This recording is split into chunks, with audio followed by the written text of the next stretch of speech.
Hello YouTube, कैसे हैं आप। तो आज की इस वीडियो में मैं एक्सप्लेन करूंगा नेटफ्लिक्स की वेब सीरीज जिसका नाम है जुपिटर्स लेगेसी, जो कि हाल फिलहाल में ही रिलीज हुई है। तो एपिसोड की शुरुआत होती है जहां 3 बच्चे खेल रहे होते हैं। यहाँ एक बच्ची जिसका नाम क्लोई है, वो खेलते वक्त एक दूसरे बच्चे को अपने सुपरसोनिक पावर से हर्ट करती है, क्योंकि क्लोई को ऐसा लगता है कि उस लड़के ने चीटिंग की है, जिसकी वजह से वो बच्चा वहां से डरकर भाग जाता है।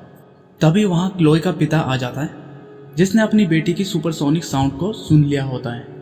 यहाँ क्लोई का पिता उसे समझाता है कि ये पावर हमको किसी वजह से मिली है और इन पावर्स का इस्तेमाल हमें किसी को चोट पहुंचाने के लिए नहीं, बल्कि बुरे लोगों को पकड़कर जेल में डालकर उन्हें न्याय दिलाने के लिए है। क्योंकि एक बड़ी शक्ति के साथ एक बड़ी जिम्मेदारी भी आती है, जो कि स्पाइडरमैन के पापा ने भी बोला था। इसके बाद उनके डैड अपने दोनों बच्चों को आइसक्रीम की ट्रीट देने जा रहे होते हैं, पर तभी शहर के आम लोगों को खतरे में सुन वो अपना फर्ज निभाने और बच्चों को वहीं छोड़कर चले जाते हैं। अब प्रेजेंट डे में हम देखते हैं कि अब दोनों बच्चे बड़े हो जाते हैं। यहाँ ब्रैंडन एक रेस्टोरेंट में बैठा होता है कि तभी उसे एक टेरर अटैक सुनाई देता है, तो वो रेस्टोरेंट में छुट्टे रखकर पीछे की गली से उड़कर चला जाता है। यहाँ दूसरी तरफ हम देखते हैं कि कुछ लोग एनिमल मास्क पहनकर गोलियां चला रहे होते हैं। मे भी ये लोग पिछली रात GTA 5 खेल रहे थे, तभी ये लोग इस तरह के मास्क पहनकर आए हैं। खैर जो भी हो, तभी वहां ब्रैंडन, जो कि एक सुपर हीरो होता है जिसका नाम पैरागन है, वहां वो हमले को रोकने के लिए पहुंच जाता है। पर यहाँ पर एक सुपर विलेन पहले से ही मौजूद होती है। यहाँ पर पैरागन उसे सरेंडर करने को बोलता है, पर वो नहीं मानती और दोनों के बीच यहाँ पर लड़ाई शुरू हो जाती है, जहाँ वो सुपर विलेन पैरागन पर भारी पड़ने लगती है और उसे बुरी तरह से मारने लगती है। थोड़ी देर बाद हम देखते हैं कि वहां पर पैरागन के डैड आ जाते हैं और अपने बेटे ब्रैंडन को बचा लेते हैं। यहाँ ब्रैंडन के डैड उसे कहते हैं कि तुम्हें रूल्स के खिलाफ न जाकर बैकअप को बुला लेना चाहिए था। तो उसके डैड कहते हैं कि इस बात का अगली बार ख्याल रखना।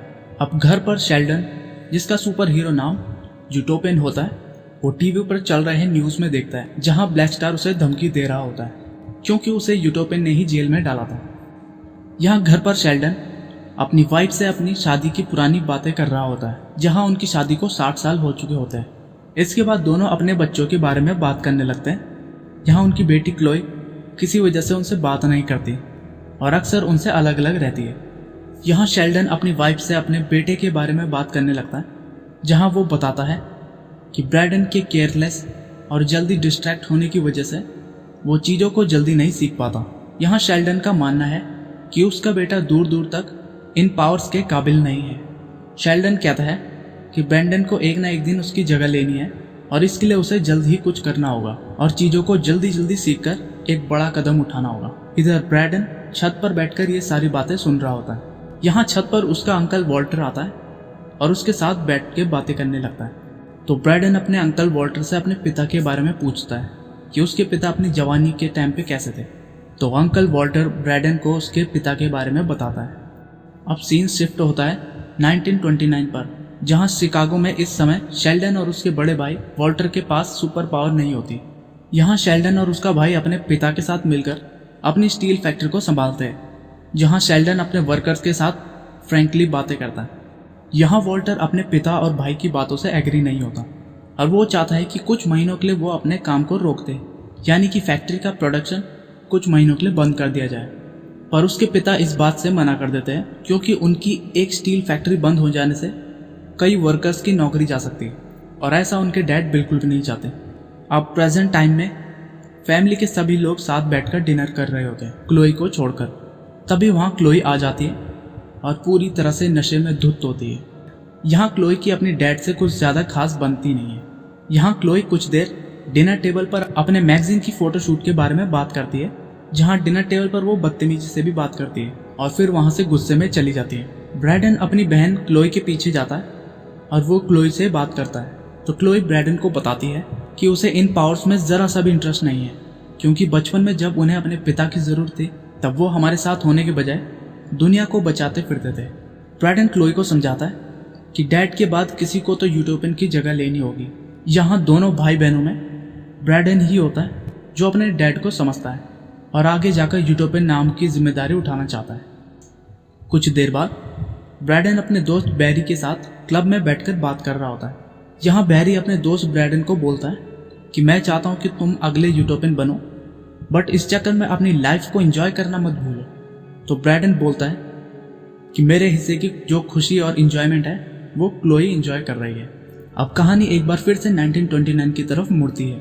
यहाँ शेल्डन अपने करीबी दोस्त जॉर्ज से बात कर रहा होता है कि तभी आसपास भगदड़ मचने लगती है। तो शेल्डन को पता लगता है कि वॉल ऑफ स्ट्रीट क्रैश होने की वजह से सारे शेयर्स गिर गए। इस बात का वॉल्टर को पहले से ही अंदाजा था, इसीलिए उसने फैक्ट्री को कुछ महीनों के लिए बंद करने के लिए कहा था और इस बात के लिए उसने पहले भी वार्न किया था।